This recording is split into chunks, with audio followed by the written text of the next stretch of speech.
नमस्कार दोस्तों, Ananda healing foundation में आपका स्वागत है। वित्तीय साक्षरता फाइनेंशियल लिटरेसी को ध्यान में रखते हुए हम इस चैनल के माध्यम से फाइनेंस, शेयर मार्केट, इन्वेस्टमेंट इसके रिगार्डिंग हम वीडियोस अपलोड करने वाले हैं ताकि हमारे दर्शकों को फाइनेंशियली लिटरेसी के बारे में पता चले। दोस्तों, इस रिगार्डिंग हम हमारे इंडिया के सेंट्रल बैंक यानी कि रिजर्व बैंक ऑफ इंडिया के इंट्रोडक्शन से और उसके बारे में जानकारी प्राप्त करेंगे, जैसे कि आरबीआई का एस्टेब्लिशमेंट कब हुआ, उसके फंक्शंस क्या क्या है, वगैरह वगैरह। मैं सी आनंद काकू आशा करता हूँ कि ये वीडियो आपको ज़रूर पसंद आएगा। धन्यवाद।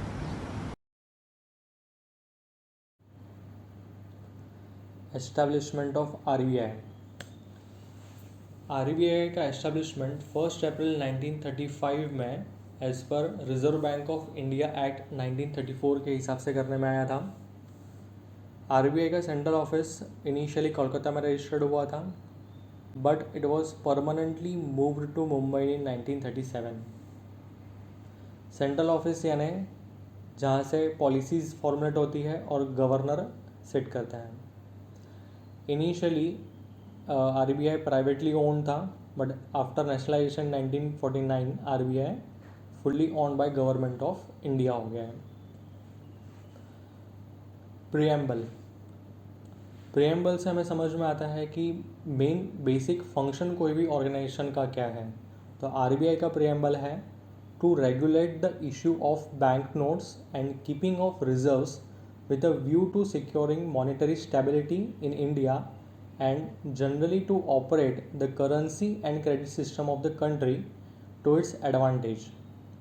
To have a modern monetary policy framework to meet the challenge of increasingly complex economy, to maintain price stability while keeping in mind the object of growth.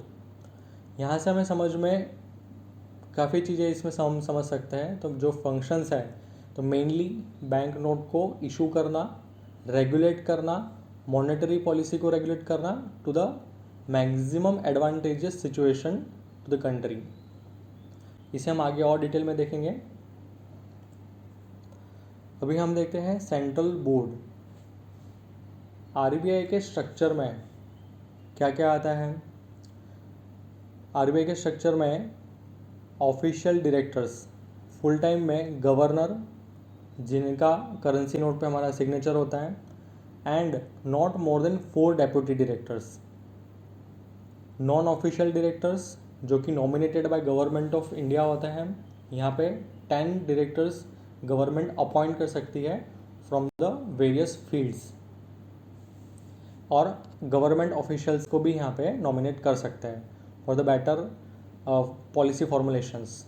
और अदर नॉन ऑफिशियल डायरेक्टर्स में 4 directors तक appoint कर सकते हैं from local boards, north, south, east and west. Functions, general superintendence and directions of the banks affair. ये हमारा structure है central board का। सेक्शन 8(1)(a) के हिसाब से गवर्नर और maximum 4 deputy governor central government यहाँ पे अपॉइंट कर सकते हैं।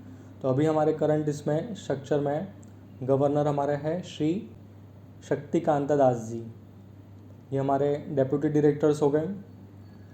सेक्शन 8(1)(b) के हिसाब से जो सेंट्रल गवर्नमेंट नॉमिनेट कर सकते डायरेक्टर्स, ये उनके नाम हो गए। आफ्टर दैट 10 डायरेक्टर्स जो सेंट्रल गवर्नमेंट और नॉमिनेट कर सकता है from the various different fields. तो ये भी आप देख सकते हैं कि ये मिनिस्ट्री में से भी हो सकते हैं या फिर कोई प्राइवेट कंपनी, पब्लिक कंपनी में से भी हो सकते हैं। जो रेपुटेड मेजर होल्डिंग कंपनीज़ हैं उनके भी हो सकते हैं। तो एक आप नाम देख सकते हैं आनंद गोपाल महिंद्रा एंड महिंद्रा कंपनी के प्रमोटर्स में से। नेक्स्ट है 8(1)(d), ये गवर्नमेंट ऑफिशियल्स जो सेंट्रल गवर्नमेंट नॉमिनेट करना चाहती है। उसके बाद है लोकल बोर्ड्स, जो भी हमने देखा था, इसको थोड़ा हम डिटेल में देखेंगे। इसका कॉन्स्टिट्यूशन होता है for western area, eastern area, northern area, southern area, और इनका ऑफिस है मुंबई, कोलकाता, न्यू दिल्ली, चेन्नई रिस्पेक्टिवली। यहाँ पे 5 मेंबर्स होते हैं। मेंबर्स सेंट्रल गवर्नमेंट अपॉइंट करता है। मेंबर्स 4 ईयर्स के लिए यहाँ तक हो सकते हैं। और इनका मेन काम क्या होता है? To advise the central board on local matters and to represent territorial and economic interest of the local cooperative and indigenous banks to perform such other functions at delegated by central board from time to time। Like यही हो गया कि central से यहाँ पे area wise proper regulation हो, उसके लिए इनका फंक्शन करना बनता है। इसके बाद में हमारे पास में है बोर्ड फॉर फाइनेंशियल सुपरविजन। इसमें इसका एस्टेब्लिशमेंट 1994 नवंबर में हुआ था। A committee of the Central Board of Directors of the Reserve Bank of India under RBI Regulation 1994। BFS का सेटअप मेनली था strengthen the supervision and surveillance over the financial system and providing the sharper focus to supervisory policy and skills। Main object में Primary object of BFS is to undertake consolidated supervision of financial sector and comprising scheduled commercial and cooperative bank, all India financial institutions, local area bank, small finance banks, payment banks, credit information companies, non-banking finance companies and primary dealers, ताकि ये अलग अलग जो public के साथ में dealing कर रहे हैं उनको प्रॉपरली रेगुलेट कर सके, इसके लिए BFS का कंस्टिट्यूशन करने में आया था। The board is constituted by co-opting 4 directors from the central board as a member and is chaired by the governor, deputy governor of the Reserve Bank and as ex officio of member, 1 deputy governor. Traditionally, the deputy governor in charge of the supervision is nominated as the vice chairman of the board। April 2018 में Subcommittee of the Board for the Financial Supervision was constituted under Para 11 and 12 of the Reserve Bank of India Board for Financial Supervision Regulation 1994। The subcommittee performs the functions and exercises the power of supervision and inspection under Reserve Bank Act 1934 and Banking Regulation Act 1949 in relation to payment। जो अभी हमने discuss किया था कि जो various bank है अलग अलग डिफरेंट काइंड्स के, उनको प्रॉपरली रेगुलेट करना है। The sub committee is chaired by the deputy governor in charge of the supervision and includes the 3 deputy governors and 2 directors of central board of as a member. BFS की मीटिंग कब कब करना है? तो board is required to meet normally once every month and it deliberates on inspection reports, periodic review related to banking and non-banking sectors and policy matters arising out of or having the relevance to supervisory functions of the Reserve Bank। BFS oversees the functioning of the Department of Banking Supervisions, Department of Non-Banking Supervision and Department of Cooperative Bank Supervision and gives direction on regulatory and supervisory issues। Banking banks हो गए, non banking और cooperative bank के regarding जो भी regulatory और supervisory guidance जो issue करते हैं, नोटिफिकेशंस जो इशू करते हैं, वो सब देखने का काम यहाँ पे फाइनलाइज होता है। फंक्शंस क्या क्या है इसमें?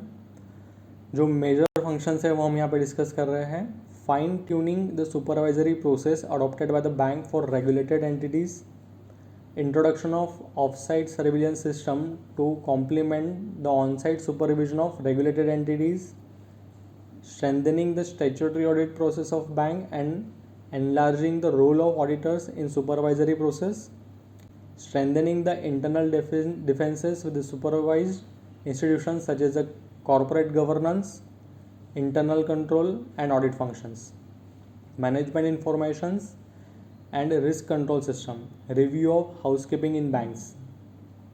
हाउसकीपिंग मतलब यहाँ पे अकाउंटिंग वगैरह कैसे करना है, ऑडिट रिगार्डिंग जो बात करना है, वो सब ये फंक्शन में आ गया। Introduction of supervisory rating system for bank and financial institutions, supervision of overseas operations of Indian bank, consolidated supervision of bank. हमारे यहाँ के जो बैंक बाहर उन्होंने ब्रांचेस ओपन किए वो, और वहाँ की अर्निंग या वहाँ के असेट्स लायबिलिटी हमारे यहाँ की बैलेंस शीट में मर्ज हो, उसके regarding consolidated. Technical assistance programme for cooperative bank, introduction of scheme of prompt corrective actions framework for weak banks, guidance regarding fraud risk management framework in bank, जो frauds होते हैं उसको avoid करने के लिए उसके लिए पहले से ही स्टेप्स क्या लेना है उसके रिगार्डिंग यहाँ रहेगा। Introduction of risk based supervision of bank, introduction of an enforcement framework in respect of banks, establishment of a credit registry in respect of large borrower of supervised institutions, and setting up a subsidiary of RBI to take care of IT requirement including the cyber security needs of the Reserve Bank and its regulated entities। ये इतना सारा हमारा BFS का काम है। उसके बाद में है लीगल फ्रेमवर्क। आरबीआई इतने सारे एक्ट को रेगुलेट करता है। Reserve bank of India act 1934, public debt act 1944, government securities act 2006, government securities regulation 2007, banking regulation act 1949, foreign exchange management act 1999 जिसको हम फेमा बोलते हैं, securitisation and reconstruction of financial assets and enforcement of security interest act 2002 SARFAESI, credit information company regulation act 2005, payment and settlement system act 2007 as amended up to 2019, payment and settlement act regulation 2008 as amended up to 2022, factoring regulation act 2011। इसके सिवा other और relevant act है जो RBI को affect करता है और RBI देखता भी है। ठीक है, इसमें negotiable instrument, bank book evidence act, state bank of India act, companies act, सेक्रा, state bank of India subsidiary bank act, deposit insurance and credit guarantee corporation DICGC, banking companies acquisition and transfer of undertaking act, regional rural bank act, banking companies acquisition and transfer of undertaking act 1980, national bank for agriculture and rural development act NABARD, national housing bank act, recovery of debt due to bank and financial institution act 1993, competition act 2002, Indian coinage act 2011, banking secrecy act, the industrial development bank transfer of undertaking and repeal act 2003, the industrial finance corporation transfer of undertaking and repeal act 1993। इतने सारे act हैं जिसमें RBI को function करना है और इसके regarding उनको वॉच करना है और अपनी पॉलिसीज सेट करना है। आरबीआई का जो मेन फंक्शन है जो हमने प्रीएम्बल में देखा था, प्रीएम्बल को फुलफिल करने के लिए ये सब काम आरबीआई करेगा। तो सबसे पहला मेन फंक्शन है मॉनिटरी अथॉरिटी। इसमें formulate and implements and monitors the monetary policy. Main object इसमें रहेगा maintaining price stability while keeping in mind the object of growth. Inflation बहुत ज़्यादा ना हो जाए, महंगाई बहुत ज़्यादा ना हो जाए, बट साइमल्टेनियसली इकोनॉमी की ग्रोथ भी हो, वो भी ध्यान में रखना है। नेक्स्ट है regulator and supervisor of financial system. It prescribes a broad parameter of banking operations within which the country's banking and financial system functions. Main object है maintain public confidence in the system, protect depositors' interest and provide the cost-effective banking service to the public. Manager of foreign exchange, FEMA का पूरा control हमारे RBI के hand में है। Object to facilitate external trade and payment and promote ordinarily development and maintenance of the foreign exchange market in India. Next है issuance of currency. Issue, exchange and destroy currency note as well as the put into circulation coins minted by government of India. Main object to give the public adequate quantity of supplies of currency notes and coins and in good quality. Developmental role में performs a wide range of promotional functions to support national object. Regulator and supervisor of payment and settlement system introduces and upgrades safe and effective modes of payment system in country and to meet the requirement of the public at large. Main object इसमें है maintain public confidence in payment and settlement system. दूसरे और related जो functions हैं वो है banker to the government performs merchant banking functions of the central and state government and also act as a their banker to the government जो हम बोलते हैं वो। Bankers to bank maintain banking accounts of all schedules bank. हमारी जो bank है जिसके साथ हम डील करते हैं उनका भी अकाउंट आरबीआई में खुला हुआ रहता है। इनका बोलने का मतलब ये है। नेक्स्ट ऑफिसेस आरबीआई के 31 लोकेशंस में हैं, श्रीनगर से तिरुवनंतपुरम, अहमदाबाद से लेकर इम्फाल तक। आरबीआई के कुछ ट्रेनिंग एस्टेब्लिशमेंट्स हैं like RBI academy, college of agriculture banking, reserve bank of India staff college, institute for development and research in banking technology, ये ऑटोनॉमस हैं। नेक्स्ट कुछ इंस्टीट्यूट्स हैं जो आरबीआई द्वारा फंडेड है, उसमें हमारा है centre for advance financial research and learning, ये 100% फंडेड है। Indira Gandhi institute of development research, ये भी 100% फंडेड है। Indian institute of bank management IIBM, RBI is a sponsor bank along with other bank and financial institution. National Institute of Bank Management, RBI is an ordinary member along with the other bank and financial institutions.